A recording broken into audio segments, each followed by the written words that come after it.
Hey everyone, welcome to this no fluff session. If you're joining me live, just let me know where you're coming in from, where you're joining me in the chat, and give me a thumbs up that you can hear me and see me. Is always a good start. If you're catching this later and you're on the replay, just pop in hashtag replay in the comments below so they know you've seen this as well. So this topic, I'm going to dive straight into it today. I ran a webinar this morning in collaboration with New South Wales Small Business for New South Wales Small Business Month. And it was targeted towards business owners, and we were talking about how to really leverage LinkedIn and how you can really start to grow your brand and your business using this platform. And so one of the things that we talked about was the first step in really aligning your profile and making sure that your profile is showing up as it should as a business owner here on LinkedIn. And so I wanted to dive deep into a couple of quick tips for you. If you're a business owner, then I'm speaking to you. This will be really, really useful for you when it comes to your personal profile on LinkedIn. Now, just a little bit of a background if you're brand new to me. I've been on LinkedIn for the past 10 years, using it almost every single working day. In my former life as an executive recruiter, I was on here very much behind the scenes, headhunting CEOs, finding decision makers on the platform and reaching out to them. I've also used LinkedIn in my own career and now teach it in business as well. Used it to launch my first business that allowed me to quit my corporate job within 12 weeks and really start to grow from there. So I say all that to say that I've seen a profile or two. In fact, in my career, I have reviewed thousands of profiles here on LinkedIn.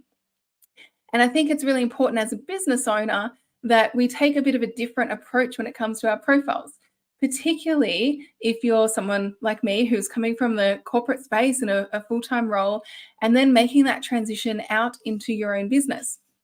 Your profile actually needs to look quite different to how you might have represented yourself in your career for the purposes of getting hired and landing a new role. So let's dive into it.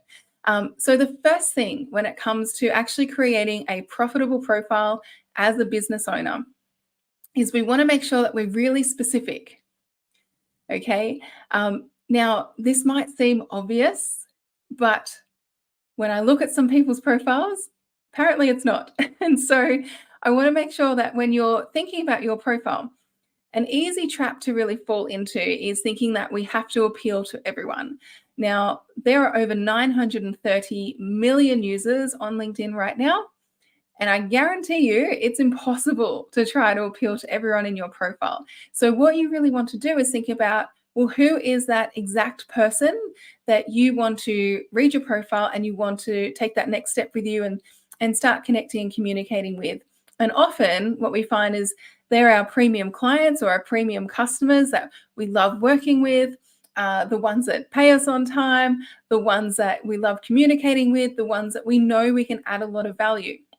So it's really easy. And often when I ask this question to people and I say, who do you help? They'll say anyone with insert problem that they solve. All right. Now, if we want to stand out on LinkedIn and if we want to make sure that we're starting to rank high in the search results for your particular expertise, for your particular service offering or area that you support people with, then you want to make sure that you're really, really specific in terms of who you help and who you don't help. And you want to make sure that that's really reflective on your LinkedIn profile as well.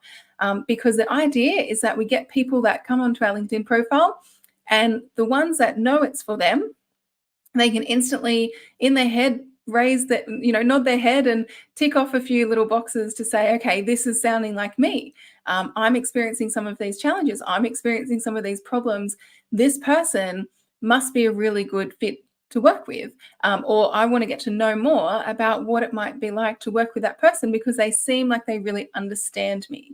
And so the first key is you want to be really, really specific as to who you're really wanting to speak to on LinkedIn and not try to be there for everyone. Okay, that's actually not the goal. So you get really, really specific in terms of who your profile is there to serve. And that's a really good first step. Number two is We want to make sure that we're actually representing the work that we do on LinkedIn in different ways. And so when it comes to our profile, one of the first things that we can actually do to make a significant enhancement and a significant impact is to add some visual media. And so often what we find is that people learn in different ways and people communicate in different ways. And so we want to make sure that our profile is doing the same. And if it's all just text, then that's great. But it might be missing some people that are real visual people that love to see it, almost like reach out and touch and feel what's on someone's profile, and really get to know them and almost have a sense of like you're seeing it to believe it. I think there's a lot of times out there where we can say all these great things about what we can do. We have all of these different credentials and all of these different letters behind our names. But really what people want to know is that you can actually deliver on your promises and you can say, or you do what you say you can do, rather. It's a bit of a tongue twister. And so visual media is one of the easiest ways that you can convey that message to your audience. So if you think about your profile, there's many different places that you can actually utilize this. One of the most obvious places is your cover image and your banner right up the top. So for a lot of coaches and consultants and trainers that I work with as examples, they might have a picture up the top of them facilitating a workshop or speaking in front of a group of people, or even sitting down one-on-one with one of their clients. And that's a visual representation of the kind of work that they're doing. So in your context, have a think about what are some of the things that you can actually represent visually in your profile to show the work that you're doing. Now, when you do this and when you have an adequate amount of visual media on your profile, it will actually help you to get 21 times more views than someone else that doesn't have visual media in your same market.